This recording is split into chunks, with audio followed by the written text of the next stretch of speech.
भगतसिंग, राजगुरू आणि शुकदेव यांना 23 मार्च 1931 रोजी कोणत्या खटल्याअंतर्गत फाशी देण्यात आली होती? तर तो खटला कोणता होता? तर लाहोर खटला होता.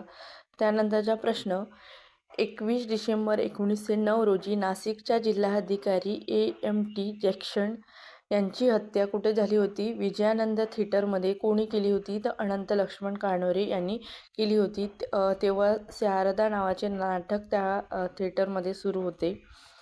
जॅक्सनच्या हत्येचा कट रचण्यात अनंत लक्ष्मण कानोरे यांचे मुख्य सहकारी कोण होते? तर जॅक्सनच्या हत्येच्या मध्ये अनंत लक्ष्मण कानोरे यांचे मुख्य सहकारी होते कृष्णाजी गोपाळ कर्वे आणि विनायक नारायण देशपांडे हे होते. जॅक्सनच्या हत्येशी संबंधित असणाऱ्या खटल्याला इतिहासामध्ये काय नाव आहे? तर नाशिक खटला हे नाव आहे. पूर्ण अजून 30 प्रश्न आहेत एकूण. हे सगळे प्रश्न तुम्हाला रिवाईज करायचे असेल तर तो मोठा व्हिडिओ दिलेला आहे, तो नक्की बघा. धन्यवाद.